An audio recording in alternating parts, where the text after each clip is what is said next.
Bangla live 24/7-এ আপনাদের সকলকে স্বাগত জানাই। চোর তৃণমূল আবাস যোজনার সব বাড়ি খেয়ে নিয়েছে, সব কাঁচা টিনের বাড়ি। আক্রমণ শুভেন্দু অধিকারীর। জলপাইগুড়ির গ্রামগুলো দেখে আসলাম, কি নিদারুণ অবস্থা। শুধু টিন আর টিন চারিদিকে পড়ে আছে। 800 বাড়ি ভেঙে পড়ে আছে দেখে আসলাম। মোদিজি রাজধর্ম পালন করে 42,000 কোটি টাকা দিয়েছেন, একটাও পাকা বাড়ি করেনি, কাঁচা টিনের বাড়ি। চোর তৃণমূল আবাস যোজনার সব বাড়ি খেয়ে নিয়েছে। জলপাইগুড়ির গ্রামগুলোয় গেছিলাম, সব রাজবংশী গ্রাম।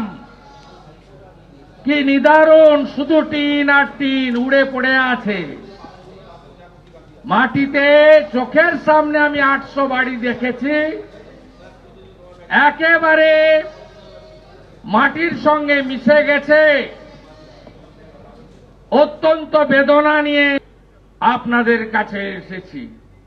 আমি তাদের প্রশ্ন করেছিলাম, নরেন্দ্র মোদীজি রাজধর্ম পালন করে 42,000 কোটি টাকা দিয়েছেন, 45 লক্ষ বাড়ি তৈরি হয়েছে বলে পিসিমণি লিখে পাঠিয়ে দিয়েছেন, আর গ্রামগুলোতে শুধু কাঁচা বাড়ি আর টিন, একটাও পাকা বাড়ি নেই।